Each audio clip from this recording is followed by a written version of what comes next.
Aaron Purser, une visite en enfer. Prélude. Aux petites heures du mercredi 26 juin 2013, j'ai eu une vision qui, je crois, venait de Dieu. Ce qui suit est la transcription exacte de la vision et j'ai fait tout ce que je pouvais pour écrire chaque détail exactement tel que je l'ai vu. Ainsi commence mon voyage. Je me suis retrouvé dans un champ vert avec 4 autres personnes autour de moi.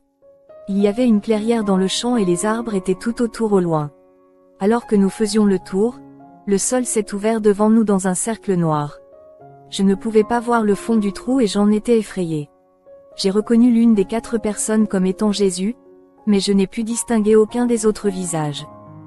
Jésus a dit, « Je vais t'envoyer dans le trou » et j'ai supplié, « Oh, non Seigneur, je ne veux pas y descendre. » Avant de pouvoir dire quoi que ce soit de plus, je descendais dans le trou et j'avançais très rapidement.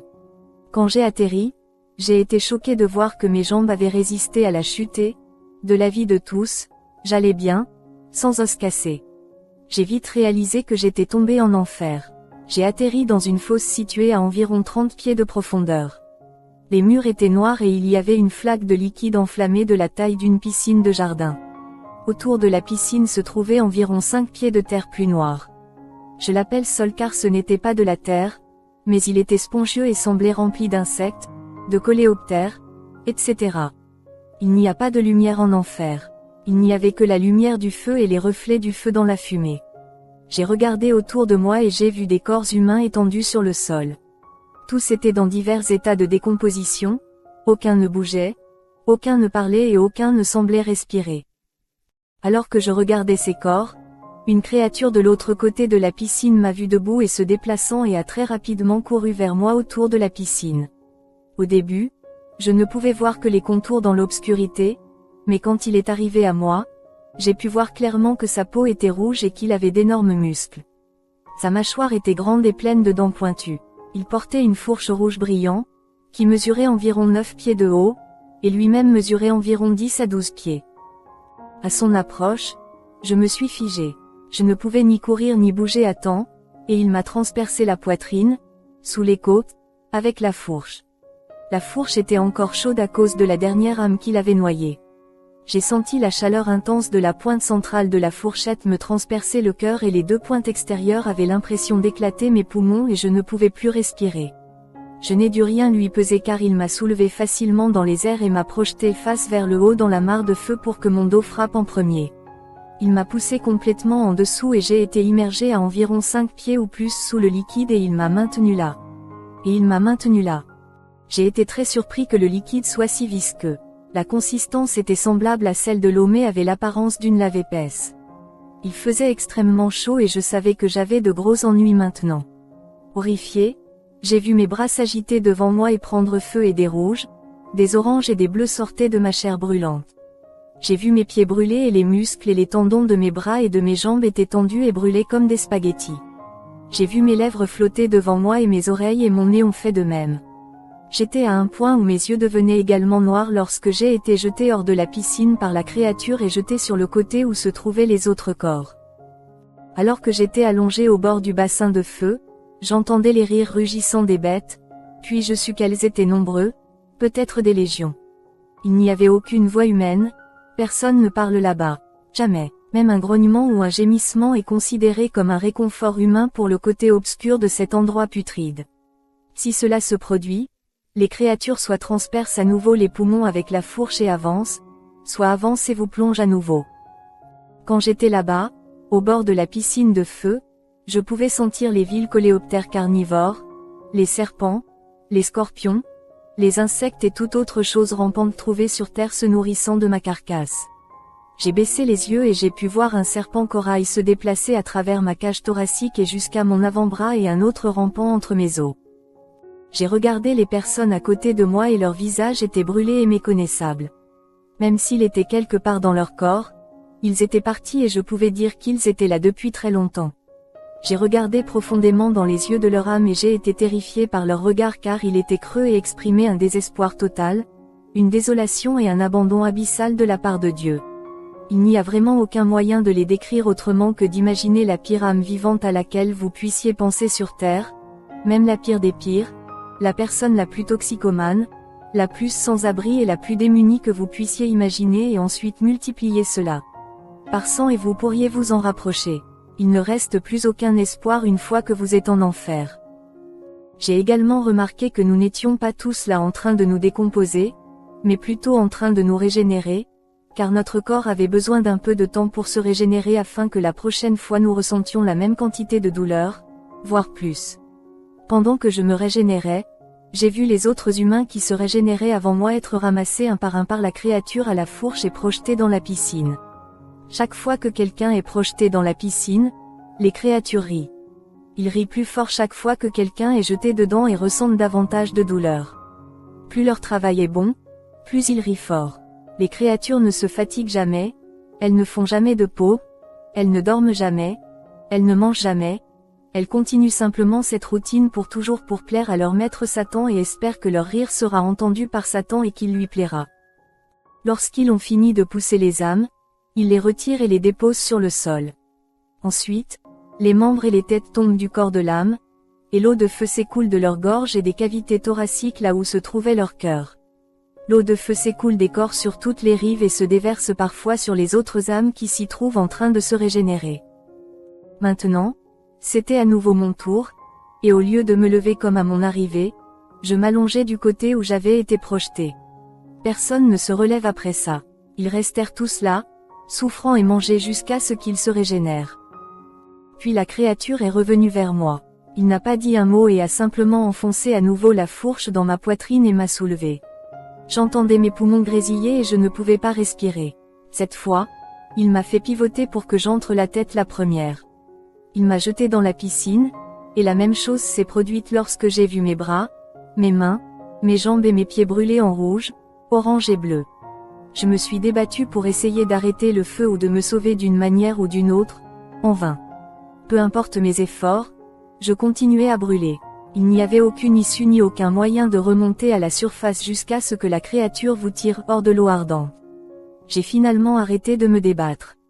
J'étais tellement brûlée, décomposée, que j'ai été retirée de la mare de feu et jetée de côté pour être à nouveau mangée par les insectes carnivores et me régénérer à nouveau. J'ai aussi remarqué qu'en vous régénérant, vous ressentez tout, toutes les morsures, les venins et les poisons, la lave qui coule sur vous, les maladies qui remplissent votre corps à cause du sol contaminé, tout. L'ensemble de ce processus ne prend qu'environ 10 minutes. Les gens là-bas vivent cela environ 6 fois par heure pendant l'éternité. En reprenant mes esprits, je savais que je devais agir rapidement une fois régénéré et essayer de sortir d'ici. D'une manière ou d'une autre, Dieu m'a permis de me régénérer rapidement et je me suis faufilé jusqu'au mur et j'ai commencé à escalader le mur. Le mur était spongieux et rempli d'insectes carnivores, d'araignées, de maladies, de détritus et de toute autre chose aussi ignoble. Ce n'était pas du tout comme de la terre mais plutôt comme un mur d'insectes vivants tous liés ensemble. Il n'y avait pas de bave ni d'intestins d'insectes, ils étaient comme des coquilles creuses vivantes, alors que j'en attrapais des poignées pour grimper, il n'y avait rien de frais au toucher ici, nulle part. Lorsque le mur était perturbé, il produisait un son collaboratif de cris et d'insectes claquant ensemble. J'avais peur que la créature l'entende et m'arrache du mur. Mes mains sont entrées dans le mur jusqu'à mon coude et de même avec mes pieds sur mes genoux, j'ai juste saisi et tiré frénétiquement chaque poignée et j'ai avancé jusqu'à atteindre le sommet. Au sommet, j'ai regardé autour de moi et j'ai vu que la fosse où j'avais été était à côté d'une autre semblable à celle-ci, et d'une autre, et ainsi de suite, à perte de vue, dans toutes les directions. Chaque fosse était séparée par environ 3 pieds du même type de sol vivant, ce qui me tirait maintenant vers le bas. J'ai vu qu'il y avait des milliers de fosses comme celle-ci, peut-être des centaines de milliers. Il aurait pu y avoir des millions de personnes dans ces fosses, dans toutes les directions où je me tournais. Il n'y avait pas de cris d'humains comme je m'y attendais, juste les rires rugissants des créatures. Quand l'un riait, d'autres se joignaient à eux pour rire de félicitations. C'était horriblement perturbant d'entendre ces sons blasphématoires. Les fosses étaient disposées sous forme de grilles, reliées uniquement par la substance terrestre de 3 pieds sur les 4 côtés. Il y avait plusieurs volcans, tous traversés par d'énormes rivières de lave. L'un d'eux était très proche de moi alors j'ai commencé à courir vers lui comme si je pouvais d'une manière ou d'une autre sortir si j'arrivais juste au sommet du volcan. Il n'y a cependant aucune issue, et le toit est épais et noir à cause de la fumée et la seule lumière est celle des incendies, des fosses, des rivières et des sommets des volcans. Il semblait que les rivières coulaient dans de plus grandes flaques de feu, mais il faisait si loin et si sombre qu'elles apparaissaient sous forme de lignes rouges à l'horizon. Pendant que je courais, j'ai remarqué qu'un style différent de créatures volaient et déposaient les nouveaux arrivants dans les fosses qui leur étaient assignées. Ces créatures étaient minces et filiformes, leurs ailes étaient pointues comme celles d'une chauve-souris. L'envergure de ces créatures mesurait entre 10 et 20 pieds et leur corps avait à peu près la taille d'un humain.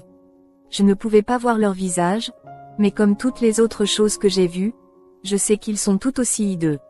Ils volaient en rond et parfois en meute. Ils semblaient monter dans la fumée pour rassembler de nouvelles âmes et revenaient les jeter dans les fosses. C'était comme s'il attrapait les âmes alors qu'elles tombaient. Eux aussi faisaient des bruits hideux en laissant tomber leurs âmes dans les fosses. Je n'y prêtais pas attention et me concentrais intensément sur l'atteinte du volcan. J'ai couru aussi vite et aussi fort que possible. Lorsque j'ai atteint la base du volcan, j'ai été surpris par la densité du volcan car il était dur, contrairement au terrain qui y mène. Il était fait de roches ou probablement de basalte. Les parois du volcan étaient dentelées, pointues et chaudes. J'ai rapidement commencé à gravir le mur. En montant plus haut, j'ai pu voir que les foyers étaient bien plus nombreux que ce que j'avais pu voir à l'origine. Je suis monté plus haut vers le sommet et j'ai de nouveau regardé autour de moi.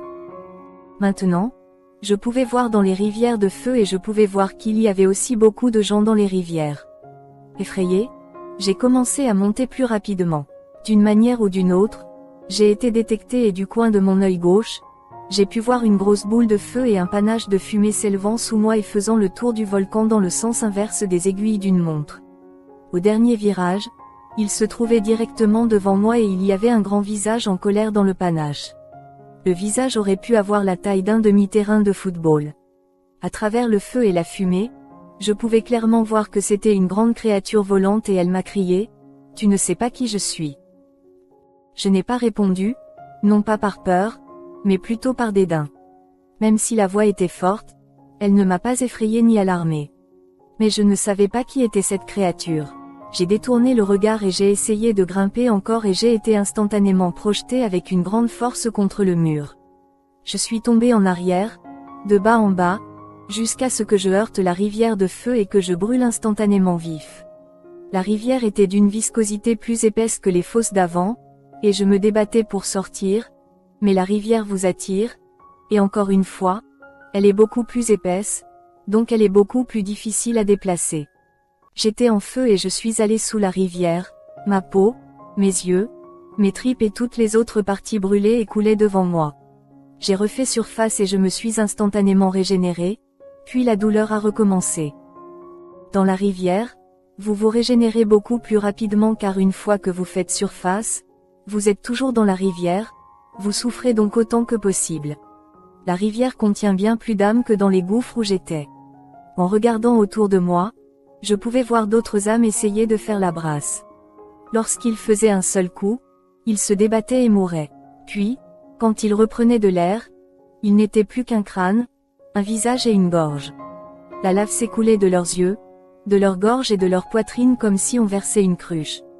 Au moment où ils rejoignaient la rivière, ils seraient entiers, pour ensuite répéter ce processus toutes les 30 secondes environ. Cette partie de l'enfer est bien pire, même si tout y est mauvais, en partie parce qu'elle est si douloureuse et aussi parce que cela arrive si souvent qu'il n'y a tout simplement aucun moyen de sortir de la rivière une fois que vous y êtes. Il y a des milliers et des centaines de milliers de personnes dans chaque rivière, peut-être plus, mais c'est très fréquenté. À mesure que nous approchons du fond du volcan, la rivière commence à se stabiliser et le débit devient plus lent. À la base du volcan, il y a davantage de créatures de type fosse avec leurs fourches. Ils poussaient les gens qui étaient venus chercher de l'air. Je les ai regardés pousser les gens vers le bas et leurs fourches tremblaient violemment pendant quelques secondes puis s'arrêtaient. Lorsqu'ils s'arrêtaient, la créature faisait entendre un rire hideux et sourd à son maître, puis enfourchait un autre en dessous. Encore et encore, tout cela s'est répandu dans la rivière. J'ai été poussé plusieurs fois et j'ai vu sous la surface. Les jambes et les corps des autres âmes de la rivière étaient maigres, détériorés et brûlants avec les oranges, les rouges et les bleus de la chair et des muscles brûlants, leurs tripes n'étaient que des traînées de cordes brûlantes et étaient tout autour d'elles. Les gens ne nageaient pas dans la rivière, ils flottaient simplement et essayaient d'éviter d'être poussés sous la rivière. Tout le monde dans la rivière est faible, et encore une fois, la douleur est telle où ils sont là depuis si longtemps que la plupart ne peuvent ou ne veulent même plus se débattre. Personne ne parle, ne grogne, ne crie ou n'émet aucun son. Les seuls sons dans la rivière sont des bouillonnements, des éclaboussures et les sons des créatures qui hurlent de rire. Après un certain temps, la rivière est devenue plus étroite, peut-être même plus profonde et a commencé à serpenter de gauche à droite. À ce stade, la rivière était plus rapide et les créatures de type fausse avaient disparu, mais je pouvais voir un autre type de créature devant moi sur les berges de la rivière. Ces créatures étaient très grandes par rapport aux autres et très minces. Ils étaient environ 2 fois plus grands que les autres et mesuraient environ 20 pieds de haut. Ils étaient rauques et ricanaient quand ils riaient, ils avaient la peau grise et un feu bleu les entourait comme s'ils brillaient. Ils avaient ce qui semblait être des battes de baseball ou des clubs avec un côté pointu, les battes mesuraient environ 10 à 12 pieds de long. Les gens devant moi que je pouvais voir étaient frappés chacun à la tête par les créatures, puis ils coulaient sous la rivière pour ensuite faire surface et se régénérer rapidement. C'est la seule fois où j'ai entendu une voix consultative et elle m'a dit à 2 reprises de « rester au milieu ».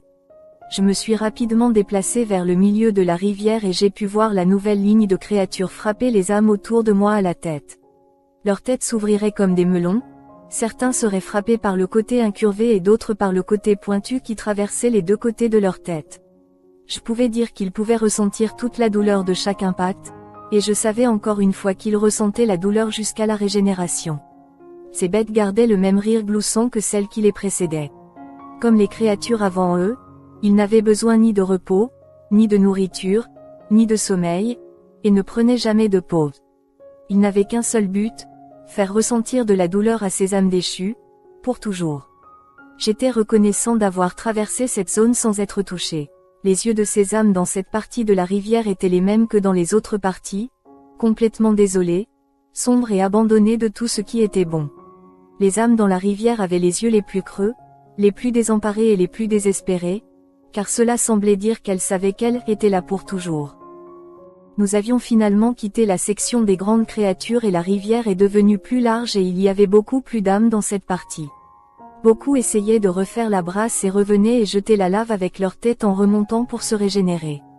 Pour certains, la lave s'écoulait de leurs yeux, de leur nez et de leur bouche, et d'autres essayaient de s'élever et sortaient de leur abdomen, laissant une carcasse vide et rougeoyante. Ceux-ci retomberaient simplement pour se régénérer. La rivière dura ainsi pendant un moment, épaisse et lente. Nous sommes arrivés à un coude de la rivière et j'ai vu ce qui semblait être une ouverture sur ma gauche. Je me suis dirigé vers l'ouverture qui était une collection de roches formant un cercle formé comme une fenêtre. Par la fenêtre, je pouvais voir que nous étions en hauteur, dans une grotte sur une montagne, et j'ai vu un ciel bleu et des arbres verts en contrebas. J'ai tendu la main pour toucher la fenêtre et quand je l'ai fait, la fenêtre a disparu, elle était dos au mur noirci uniquement éclairé par le débit de la rivière. J'ai ensuite été tiré de la rivière et me suis retrouvé au début de la rivière, au pied du volcan. J'ai été si profondément attristé par cela, c'était comme si une partie de ma propre âme avait été laissée derrière moi. J'avais peur maintenant de ne pas pouvoir sortir. J'ai parcouru à nouveau tout le cours de la rivière et j'ai ressenti toute la douleur encore et encore alors que j'essayais de nager ou de sortir. J'ai traversé les créatures rouges de 10 pieds de haut et j'ai été poussé plusieurs fois. J'ai traversé les créatures de type bleu brûlant de 20 pieds de haut et je suis resté au milieu et je n'ai pas été touché. Nous sommes arrivés au point où la rivière a ralenti considérablement et je crois que nous nous rapprochions de la grande piscine, qui ressemblait maintenant plus à un océan de feu noirci qu'à une piscine. À ce stade, je n'en pouvais plus car j'avais été brûlé et noyé dans des rivières de feu pendant trop longtemps. Un démon m'avait crié dessus et j'avais vu des gens tomber du ciel dans des foyers tandis que des créatures volantes les arrachaient dans les airs. J'avais vu la créature torturer des âmes dans la rivière et d'autres ouvrir la tête. J'ai supplié Dieu, « Dieu, s'il te plaît, sors-moi d'ici, je ne veux plus être ici, s'il te plaît, que Dieu me sorte d'ici. » En un instant, j'étais hors de l'obscurité et hors de la rivière de feu et la lumière du soleil s'est atténuée. Mes yeux avaient besoin de s'adapter, mais j'étais sur la terre ferme et j'ai essayé de regarder autour de moi et j'ai vu que Jésus était avec moi. Jésus me tenait le coude droit et m'aidait à me soutenir. Avec ma main gauche, Je me couvrais les yeux pour les protéger du vent et de la lumière. Je pouvais sentir un vent chaud tout autour de moi et il y avait de la fumée noire tout autour. Il n'y avait ni oiseaux, ni voitures, ni klaxon, ni sirène, ni poteau téléphonique, ni panneau de signalisation, et aucun bruit autre que celui du vent. J'ai regardé et j'ai vu qu'il n'y avait aucun bâtiment nulle part et que rien ne mesurait plus d'1 mètre de haut. Pas une seule pierre n'était posée sur une autre, il n'y avait pas d'arbres, même se brûler, il n'y avait que de la terre noircie, du vent et de la fumée noire. J'ai demandé à Jésus, le visage que j'ai vu en enfer était-il celui de Satan? Et il a dit, non, Satan est sur la terre. J'ai regardé encore un peu autour de moi et j'ai été étonné qu'il y ait tant de néant et que tout ait été complètement réduit en poussière et en cendres. Je veux dire, même le World Trade Center a laissé un tas de débris après le 11 septembre 2001, mais ici, il n'y avait rien de plus d'1 mètre de haut et tout objet était très petit et méconnaissable. J'ai demandé à Jésus, où sommes-nous? Il a dit, c'est New York. J'ai commencé à trembler et j'avais plus peur qu'avant. J'ai dit à Jésus, ô Seigneur, je ne veux pas être ici, s'il te plaît, sors-moi d'ici. En un instant, nous avons bougé et Jésus m'a dit, et ici? J'ai regardé autour de moi et le paysage était exactement le même, pas de bâtiment, pas de voiture, pas d'oiseaux, pas de chien qui aboie, pas de bruit de fond d'aucune sorte, seulement du vent, sauf que la fumée était d'une couleur marron sale. Je lui ai demandé, où en sommes-nous maintenant? Il a dit, c'est Los Angeles. J'ai dit, oh non Seigneur, pas ici aussi. Je ne veux pas être ici. Maintenant, nous avancions beaucoup plus vite et nous nous trouvions dans une autre ville désolée, détruite et silencieuse avec un nuage de fumée gris clair. Le Seigneur m'a demandé, et ici? Je lui ai demandé, où est-ce? Jésus a dit, c'est Atlanta. Je lui ai dit, oh non Seigneur, je ne veux pas être ici. Nous avons bougé à nouveau en un instant, la même chose a tout détruit, pas un bruit, rien de plus d'1 mètre de haut et les seules choses qui mesuraient même 1 mètre de haut étaient dues aux objets empilés les uns sur les autres. Cet endroit avait une fumée gris plus foncée partout dans le vent. Jésus m'a encore dit, et ici? J'ai demandé, où sommes-nous? Jésus répondit, c'est Chicago. Je lui ai dit, oh non, Seigneur, je ne veux pas être ici. Nous avons bougé une dernière fois, et encore une fois tout avait disparu et le calme maîtrisait le vent, mais cette fois la fumée et le vent étaient d'un gris bleuâtre foncé et c'était humide. Jésus a dit, et ici? Je lui ai demandé, où sommes-nous? Jésus a dit, c'est la Floride. Je lui ai alors demandé, pourquoi toute la fumée est-elle différente? Il a dit, c'est comme le sable que vous rapportez de la plage. Je lui ai alors demandé, pourquoi me montrais-tu cela? Il a répondu, c'est parce que vous avez été choisi pour dire au monde que la fin est proche. Je n'ai pas compris cela et je lui ai demandé, tu veux dire que tu reviens la nuit? Il a répondu, non, la fin est proche. J'ai posé une dernière question, pourquoi tout cela se produit-il? Cette fois, une voix de 1000 tonnerres est venue du ciel et tout autour de moi dans mes oreilles, ma colonne vertébrale et mon âme et a dit, nous en avons décidé ainsi. Et j'avais peur. Mes épaules se sont relevées et ont touché mes oreilles comme un enfant sous un orage. Le son de cette voix était si fort et il a fait naître la peur dans chaque centimètre de mon être. Cela ne pouvait être que la voix de Dieu. C'était la seule fois où j'étais terrifié par l'une des voix. Cette voix était bien plus forte et plus puissante que celle du démon du panache de fumée de l'enfer qui était forte. La voix de Dieu a fait sortir de moi toute peur et je n'ai pas répondu après avoir entendu cela. C'était si résolu que je n'ai pas osé y répondre ni poser une autre question. À ce moment-là, lorsque les échos de la voix eurent cessé, nous nous replacions très rapidement et étions de retour sur le terrain où tout avait commencé. Encore une fois, j'étais avec les 4 et le trou vers l'enfer s'était refermé.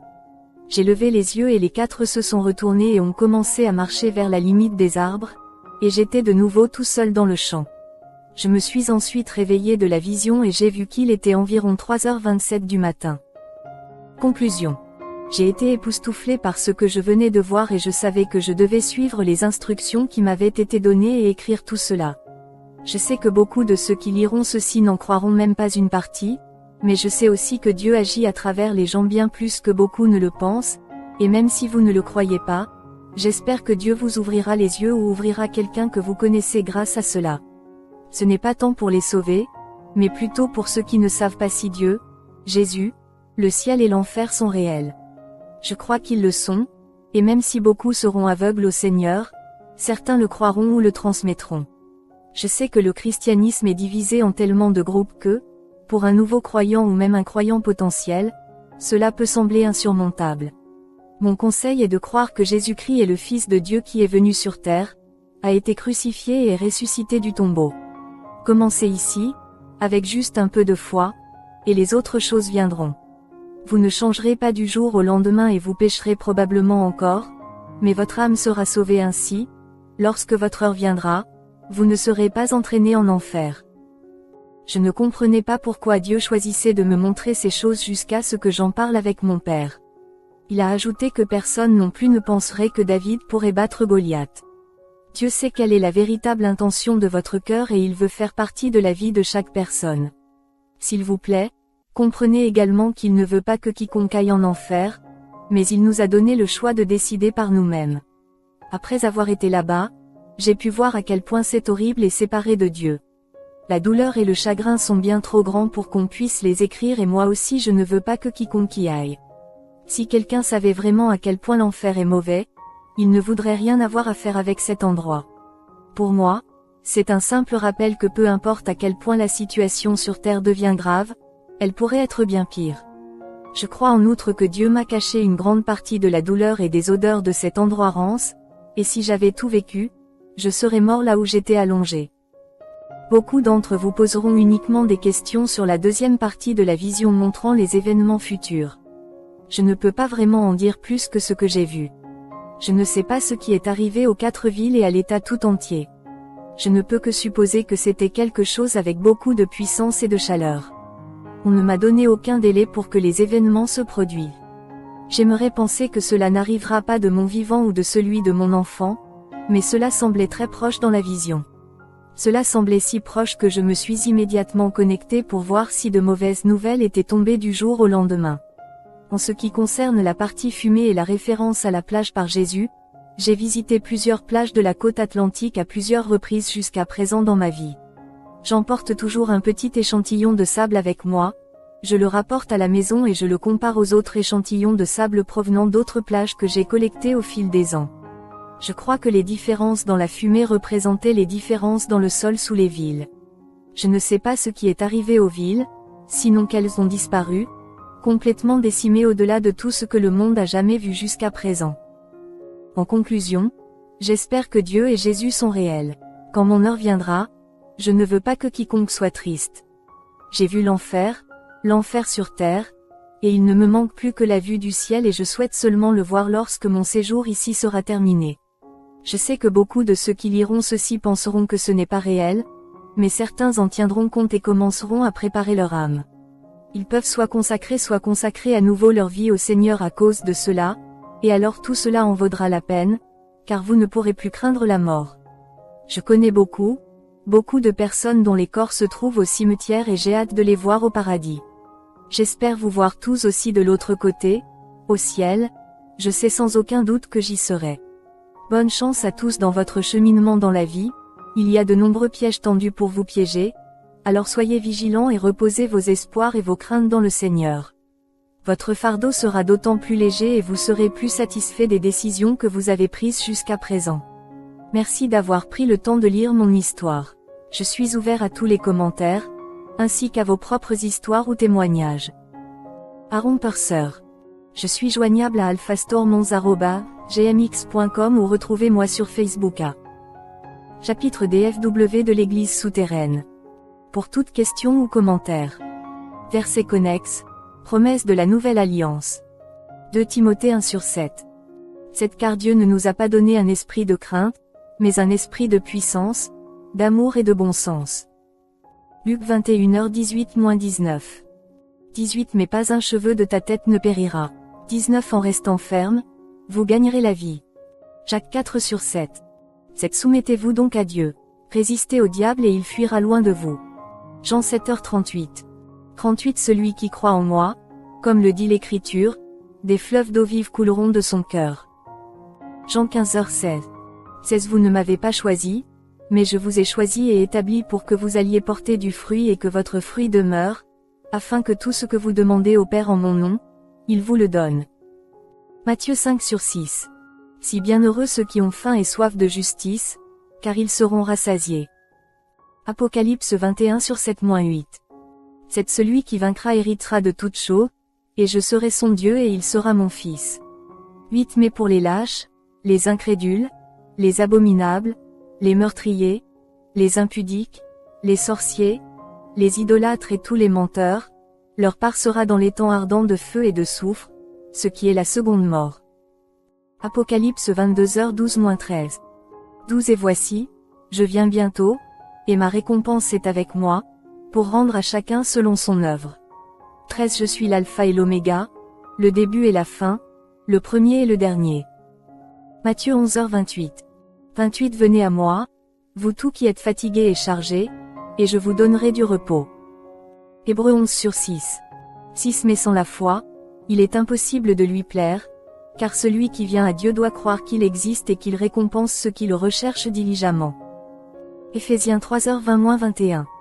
20 Or, à celui qui est capable de faire infiniment au-delà de tout ce que nous demandons ou pensons, selon la puissance qui opère en nous, 21 À lui soit la gloire dans l'Église par Jésus-Christ pour toutes les générations, pour toujours et à jamais. Amen. Acte 2h21. 21 Et il arrivera que quiconque invoquera le nom du Seigneur sera sauvé. Romains 14h11. 11 Car il est écrit, tant que je suis vivant, dit l'Éternel, tout genou fléchira devant moi, et toute langue se confessera à Dieu. Joël 2h28 LSG. 28 Et ensuite, je répandrai mon esprit sur tous les hommes. Vos fils et vos filles prophétiseront, vos vieillards auront des rêves, vos jeunes gens auront des visions.